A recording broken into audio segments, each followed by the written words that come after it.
Thanks for staying with us here on TVC Breakfast. It's now time for us to look at what the papers are saying. The Nation newspaper comes with the commissioning of projects across the FCT, where the President Bola Ahmed Tinubu will be inaugurating connecting roads in Dakibi today.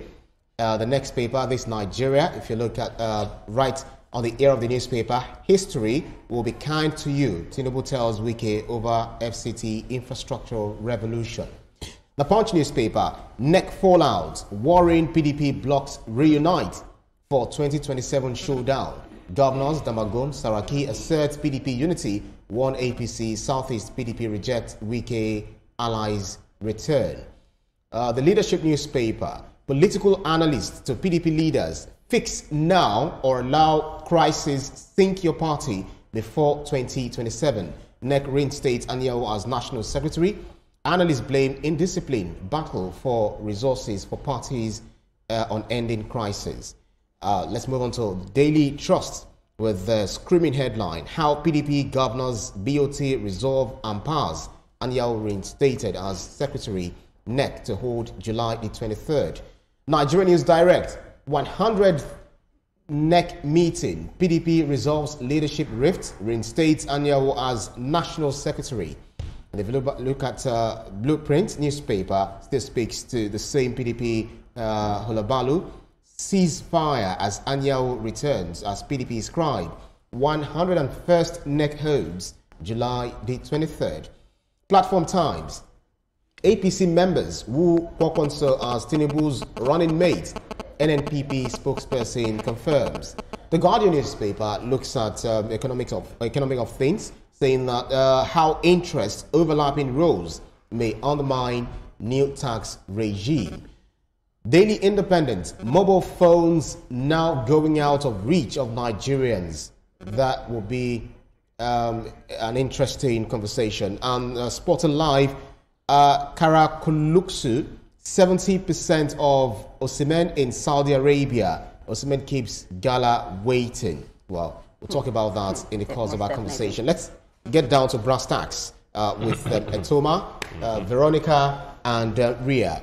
If you look at the Nation newspaper with the headline, we started off, was it last week or just few days ago, about the inauguration of projects, going on in the FCT and of course in some other areas of the nation. If you now piece it with this Nigeria, saying that Wike is doing things where the president said history will be kind to him, for the infrastructure revolution. What's your reaction to this? Yes, my reaction is we know Wike as a builder. He will keep building. And he doesn't do things the normal way. He really amplifies what he does. How many weeks now?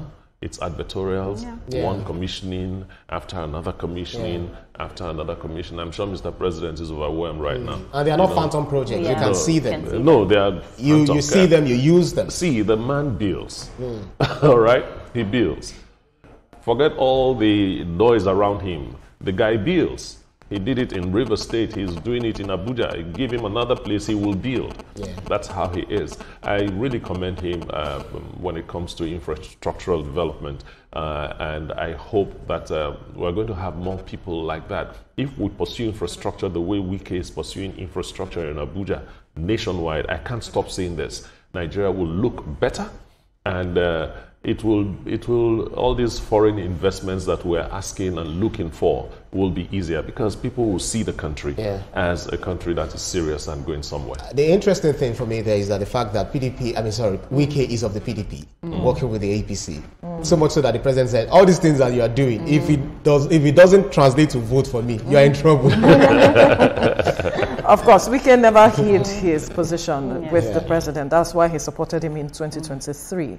But for me, all of this that he is doing begs the question, what did the previous ministers of the FCT really do for these people?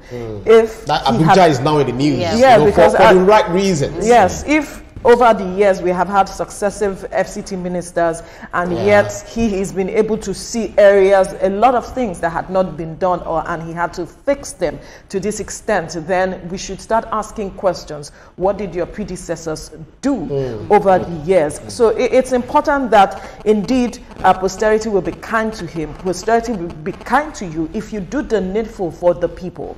And talking about votes, Wike does not need to make noise. He will get what he needs, whoever he intends to support in 2027 at the end of the day. So kudos to him and all. It reminds me of even Dave Umahi and all that he's doing as well. These people have shown support for the president and his renewed hope agenda. I hope others key in as much as we see them. You know, it's quite interesting, you know, on the other hand, that the fact that when the president named his ministers, some were saying that, these old cargoes, these spent forces, why are you bringing them on?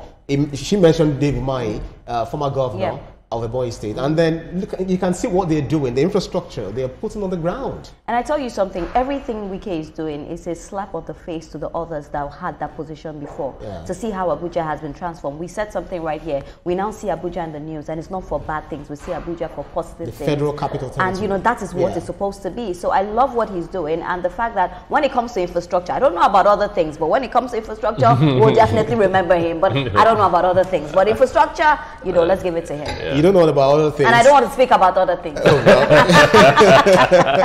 All right then. So the Punch newspaper, if you look at the Punch newspaper, the Leadership newspaper, Daily Trust newspaper, Nigerian News Direct, Blueprint newspaper, they are all for the PDP this morning. Like, okay, let's talk about the PDP. So much to, you know, chew on. So let's start off with you, Atoma. Say there is calm after storm. Maybe the storm in the teacup or the storm right, you know, in the sea. PDP NEC returns Anyanwu fully as National Secretary. But the framing that this paper doesn't put there is supposed to be grudgingly, you know, restoring, you know, Anyanwu. Were you there? Can you No, I guess it's because of space. Well, I said it some weeks back that yes, we might have all this controversy right now, but before the elections, they are going to settle everything, you know. The instructive thing for me is that the next NEC meeting is in 22 days. You know, why so close? All right, why so close from this one?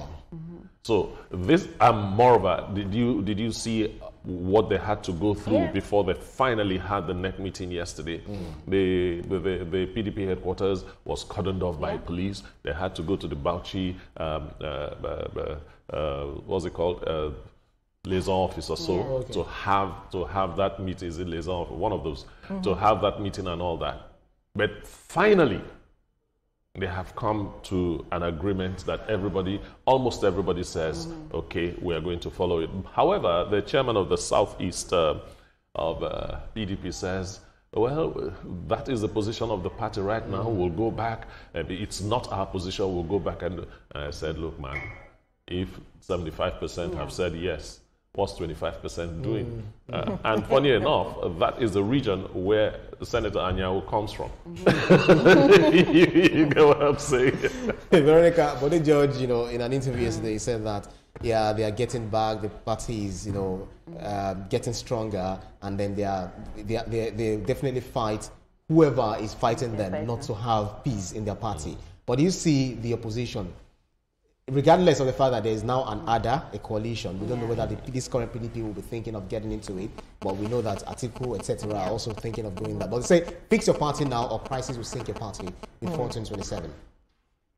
Well, it's good that they came together and decided eventually that they would have Senator Anyanwu reinstated, even though the Supreme Court had recognized him as the party's secretary and all of that. It's unfortunate that there's a drama around this whole matter, yet they are still giving him conditions as to moving forward with the party. Oh, don't hound those that did anything against you. Don't do this. Matters in court, withdraw them. You're still giving him conditions. And for me, it's neither here nor there, because it seems that this issue we are just trying to, it's just like an icing on the cake. It could anything could happen and you still see the real issue later on. So I think this is just treating the symptoms and not dealing with the real issues.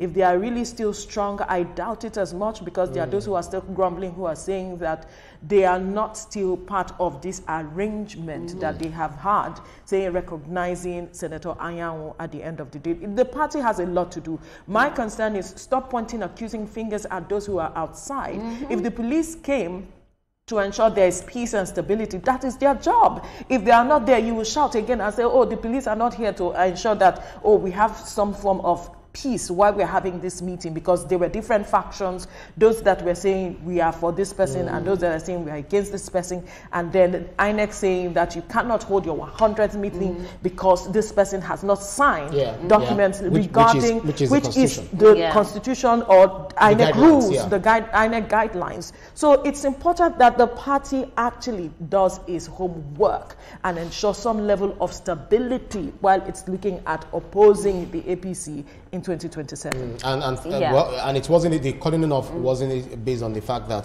the headquarters, I don't know whether they've settled the ground rents, palaver. With that one too. The ground rent is so minimal that it shouldn't even come up. The calling no, you can't be owing me money and then you say, no, listen, what I mean is that it definitely must have been cleared, because that was the original venue for this meeting. We can't say categorically if we do not have that information. We are not sure. But I'll tell you something, because I saw that they said some of the police officers were not allowing them inside. They claim that the police officers were not allowing them inside to go and have the meeting. That's what they claim. The police officers were not there for peace. But my thing is that when we hear PDP, we hear crisis, crisis, crisis. Like when I see the news about PDP, I'm just expecting to see something has happened. So I feel good to actually see that now they've agreed on something. But it just looks like it's just decorated. There's still something under. I don't really see PDP right now to say that they have so much peace and everything is okay. So I'm giving them some time. You hear another thing that's happening again, but fingers crossed, let's see what happens. All right, so if you look at Platform Times, I think we talked about this yesterday, the APC members who are wooing Kwankwaso as Tinubu's running mate, NPP spokesperson confirming that. Yesterday it was, Kwankwaso saying that some people are saying that Kwankwaso should go to the APC so that they will have peace in the NNPP. But then let's move on to the Guardian newspaper. How interest overlapping roles may undermine new tax regime. Last week, the news was agog that yes, we have a new tax regime which will take effect on January the 1st, 2026. But others already, foresee, they're forecasting loopholes in it. When there is a system that will definitely work, there will be some people who will be working to beat that system. The natural reaction of man to change is always negative at first, and then if the person pushing that change is strong enough and allows the thing, pushes the thing to keep going, they start seeing the good side of it. There is no policy and there is no new tax regime that wouldn't have one area of criticism or another. So what I am seeing is the natural way of things. That's what's happening. People will always point, so why didn't you do this one? It would have been better like this. Remember, even in economics, we have the micro and the macro economists that see the same thing from two different angles. So it is expected that we're going to have people say, there's a problem here and there's a problem there. But time and implementation will tell who is right and who is wrong. Veronica, analysts are saying that the president should, hold on his assent to this bill before it becomes an act. That there are still some underlying, challenges, right there that are unresolved, issues, because the position of the governors, the merger of different agencies, so that which will now make the FRS become a behemoth that will now be overseeing tax and all of that. So they need to walk through that, have a committee that will look at how this thing will be implemented, because that's where the challenge is. I'm wondering why they had to wait up till this time to start asking this question and saying, oh, we need to do this and that. Why didn't they tell the president when we knew that, oh, there was this bill on the ground that we were working on before we got to this point where the president had to sign and all of it. Why did you wait? Why didn't you engage perhaps government, the National Assembly, to say, you know what, these issues need to be addressed? What are their concerns? What are their fears?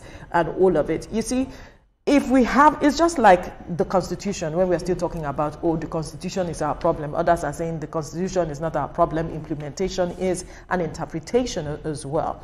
I think that we should just give these bills a chance. Right? Where it does not work, then we begin to look at making amendments like we have been doing with our Constitution, so we can have better results at the end of the day. If the NRC, I think that's what is going to be revenue service. That's what Nigeria Revenue Service. Nigeria something, yeah. So these are the ones that will be doing the collection now. If they are not up in their game to deliver, then we'll start asking questions. We'll beam our searchlight on where are the loopholes. What else do we need to perhaps build that will ensure their efficiency at the end of the day, and what are governors supposed to do such that they can work hand in glove with these agencies, and then we can get our revenue from wherever and ensure that a lot of persons are captured under this tax net. And just to add to it, I feel like if you don't put it into play, you can never know what the loopholes are. You just be at the back saying they may be loopholes, they may be loopholes, but let it come into play. Another thing again is that I don't even think that a lot of noise was made about this new tax bill. It's a good thing. It's a step in the right direction. The fact that we're seeing business owners can now you know, have some sense of ease. The fact that we're saying that low salary earners can now have some sense of ease. So it's really devilish. I will put the word devilish for somebody to be trying to block it, that this should not happen because there'll be loopholes. If you don't try, how can you know the problem? And if you don't see the problem, how can you solve the problem? Yeah, perhaps that's the reason the president said back in the day, let the poor breathe. Yeah. I guess that's if what you the tax remember that in the United States of America, this same debate also came up because of tax reforms too, where I think it was Trump or so that says the rich has to pay more. Or I think Obama or Trump, one of those. Tax the rich. Yes, tax the rich more than more exactly. than And that's the what poor. we should be in a society. And a lot of people, sorry, just 1 minute. A lot of people that are saying, look at these loopholes and the rest. You don't even need to put the thing in play before you see the loopholes, because there are a whole lot of economic experts that will just look at this thing and say, hey, it's as if we have a loophole. So I align with what she said. Why didn't they talk earlier? But then it's promising in the long run. Let's see how it works. We agree. Daily Independent says mobile phones now going out of reach of Nigerians. I agree. This particular one, I agree. What happened? I agree. Phones are now too expensive. Why? Mobile phones are now too expensive. Not even everybody can own a mobile phone right now. No, I'm for my people that are now buying what? They are not talking about the urban people. They're talking about the rural people. I know, but they are now buying second-hand phones. Don't take it personal, No, but even the rural people are now buying second-hand phones because they cannot afford to buy new phones. That's right. Have you seen the prices of phones now? Yeah, sure. Apart from the rural areas, even everywhere, even in Lagos, try to buy a phone. You see that phone that we used to call Nokia, that's small. That's small. Okay, touchlight. No, touchlight. Thank you. Let me just leave it there. The value of our naira is what is pushing the price to this level. Right. And so a lot of persons can no longer afford it. Do you know how much it is right now? It is no longer at the reach of a lot of persons. I tried to, get the price, and I was shocked. Please, how much is it? We'll talk about it afterwards. Let's leave that for now. It's not, is really initially true. it was affordable, but right now you can't afford it as much. So imagine if you can't even afford a Nokia, then what will you be able to buy? It's interesting. Well, let's move on to Sport and Life, and that's the paper we'll be talking about today. 70% of Osimhen in Saudi Arabia. Osimhen keeps Gala waiting. I also saw a story of Ronaldo, who is in Saudi Arabia, saying that he wants to stay here as home. He wants to live there. He's enjoying Saudi Arabia, and then he's going to take the country to win, all the cups. Of course, every player would so Osimhen now saying that 70% of him in Saudi Arabia. Where is his 30%? Well, 30% perhaps is still in Galatasaray, because he also wants to go there, or Napoli, whichever way, although his time in Napoli has ended. But there are those who are saying do not go to Saudi Arabia, because the Premier League is where you should be right now, so we can see you. Europe is where you should be, so we can also see you. But if Saudi Arabia, where he'll make a lot of money, is where his mind is, my brother, they go. Exactly. Go where the money goes. Go where the money lies. All right, then, that's about it for the newspapers up for review this morning. After the break, we'll bring you the latest development from the PDP's NEC meeting as factions unite? Join us after the break for more.